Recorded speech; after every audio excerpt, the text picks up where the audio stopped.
नमस्कार दोस्तों, Jaideep Lalji YouTube channel में आपનું સ્વાગત છે।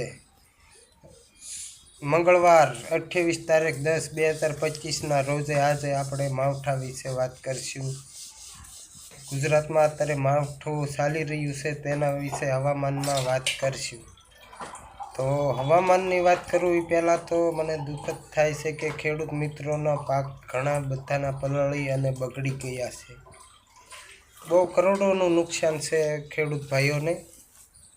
વીડિયો આપણે હંતા જોતા થઈશું, બહુ નુકસાન મગફળીનું, બાજરીનું, તલનું, એવા ઘણા બધા પશુપાલક ભાઈઓને સારો પણ સાર આવે એ પણ બગડી ગઈ છે। ઘણા બધા મિત્રોને કરોડો રૂપિયાનું નુકસાન આવ્યું છે।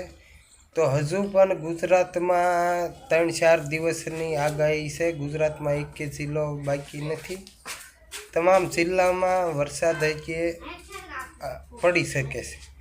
તો જે ખેડૂત મિત્રોને હજી પાક પલળે એવો ન હોય ને ઢાંકી શકાય તો ઢાંકી દેવો। હજુ પણ 4 દિવસની આગાહી છે, તો અમુક વિસ્તારમાં વરસાદ ન હોય પણ આ 4 દિવસમાં આવી જાય, એટલે બને એટલો હજી સાચવી લેવાની જરૂરિયાત છે।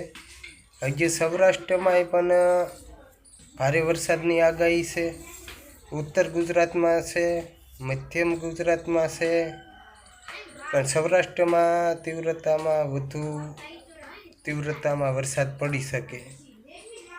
કારણ કે 4 જિલ્લા જુનાગઢ, અમરેલી, ગીર સોમનાથ, ભાવનગર એના દરિયા કાંઠે સિસ્ટમ જવાની છે, ચાલી રહી છે, અને સિસ્ટમ બહુ ધીમી ગતિએ ચાલે છે, એટલે આપણે વરસાદ 3-4 દિવસની એ માટે આગાહી છે।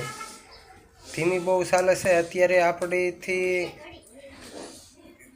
500 કિલોમીટર દૂર દરિયામાં ચાલે છે, તો એના આઉટર ક્લાસ આવે ઈવડે એ આપણે દરિયા કાંઠે અડતા હોય એના કારણે વરસાદ આવે છે। તો હજુ પણ પાક જે ખેડૂત મિત્રોને બચી શકે એમ હોય ઢાંકીને તે બચાવી લે, અને મારી જયદીપ લાલજી યુટ્યુબ ચેનલને સબસ્ક્રાઈબ કરો, જેથી કરીને અમે ખેડૂત મિત્રોને હવામાનની માહિતી દઈ શકીએ સાચી। તો મિત્રો, તમે સબસ્ક્રાઈબ કરવાનું ન ભૂલતા।